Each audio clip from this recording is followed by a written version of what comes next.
Vous allez avoir l'information de la Ville au niveau de la vision, les contraintes qu'on a imposées aux promoteurs. À la fin du mois d'avril, la Ville de La Chute a tenu une séance d'information devant une centaine de citoyens résidant à proximité du nouveau projet de secteur de Lorraine afin de les tenir au courant des développements à venir par le promoteur Groupe Argenteuil. Je souhaitais une forte participation. On a envoyé quelques 250 lettres là, dans les quartiers avoisinants. Donc, je suis content de voir une forte participation parce que c'est comme ça qu'on est capable de travailler avec notre population puis on a le sentiment d'être beaucoup plus transparent. J'ai grandi sur la rue Mary, mes parents habitent encore là, fait que c'est très important pour moi de faire un projet qui est en acceptabilité avec la communauté. Originaire de La Chute, Nicolas Plouffe-Deschamps représente le groupe Argenteuil, qui unit désormais l'entreprise SGLL et le groupe Firma. Il a décrit comment seront réparties les 1200 unités prévues dans la superficie de 3 millions de pieds carrés, créée par le prolongement de l'avenue de Lorraine jusqu'à l'avenue Béthanie. Notons que les rues Mary et Baron rejoindront pour leur part l'avenue de Lorraine. On va aller dans différentes typologies, qui va de la maison unifamiliale au plus gros bâtiment projeté, est un 60 logements. Fait qu'on va avoir plusieurs, on va avoir maisons de ville, triplex, 6 logements, 8, 12, 24, 32, il va y avoir plusieurs typologies. On va s'adapter au marché là, aussi là, en cours de route, c'est un projet de 7 à 10 ans. Fait qu'on va se projeter dans le temps selon l'offre et la demande là, au niveau des typologies. Ce qu'on fait dans la vie, c'est on construit des appartements qu'on offre à des locataires et puis on les garde. Nicolas Plouffe-Deschamps a expliqué comment fonctionne Groupe Argenteuil à cet égard. Tout ce qui est 6 logements et plus, on considère ça, mettons, un multilogement. Ça, on veut détenir à long terme.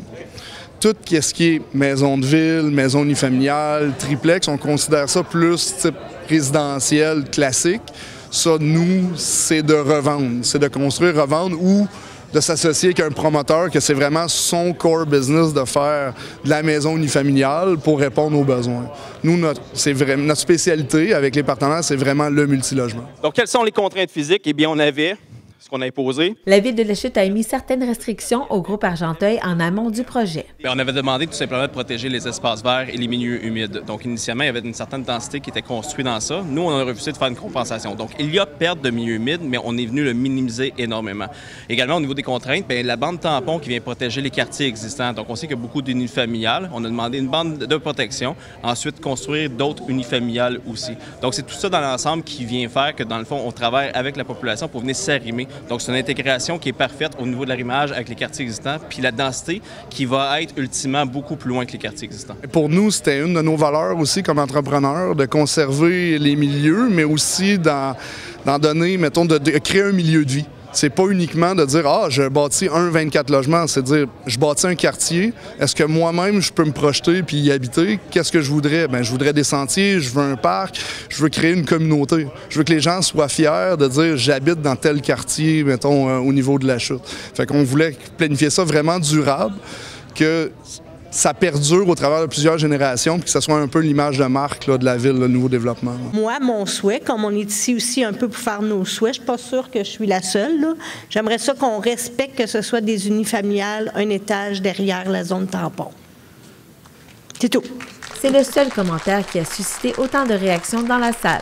Nous, on est ouverts à ça, mais présentement, le quartier existant, où ce qu'ils sont, permet le 2 étages.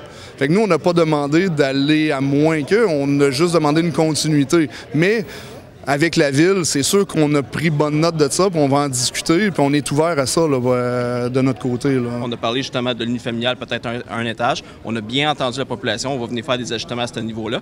Mais honnêtement, lorsqu'on a des interactions aussi transparentes avec les citoyens, là, on ressort toujours gagnant.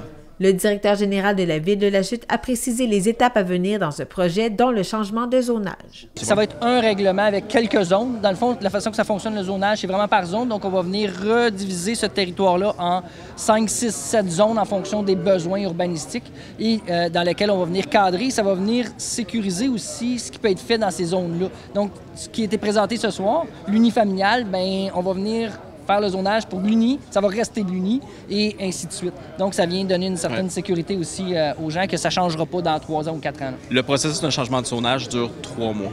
Donc, on débute en juin pour aboutir 3 mois plus tard.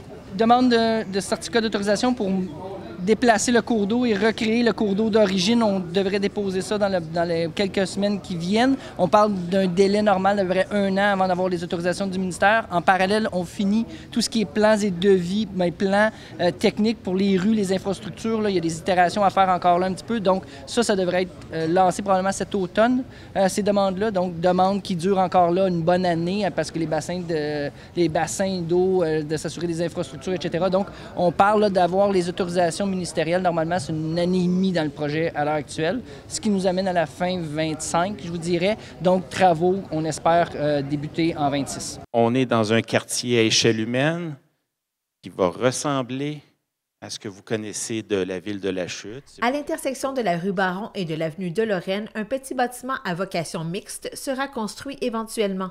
Un réseau de sentiers pédestres et cyclistes ainsi qu'un parc sont à prévoir également, en plus des 2000 arbres qui y seront plantés.